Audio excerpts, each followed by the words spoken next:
इष्टदेवं नमामि सोमेश्वरं स्वतन्त्रम् उमापतिं तं विजयं नमामि नमामि विघ्नेश्वरनन्दिनाथं पुत्रप्रियं तं शिरसा नमामि नमामि देवं भवदुःखशोकविनाशनं चन्द्रधरं नमामि नमामि गङ्गाधरमीशमीड्यमुमाधदं देववरं नमामि नमाम्यजादीश पुरन्दरादिसुरासुरैरचितपादपद्मं नमामि देवी मुखवादनान इक्षार्थमक्षित्रितयं यैष पञ्चामृतैर्गन्धसुधूपदीपैर्विचित्रपुष्पैर्विधैश्च मन्त्रैः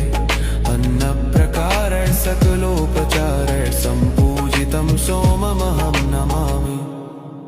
नमामि शम्भुं पुरुषं पुराण नमामि शरणं त्वमपारवाम नमामि रुद्रं प्रभुमक्षयन्त नमामि शर्वं शिरसा नमामि नमामि देवं परमव्ययम् उमापति लोकगुरुं नमामि नमामि दारिद्र्यविदा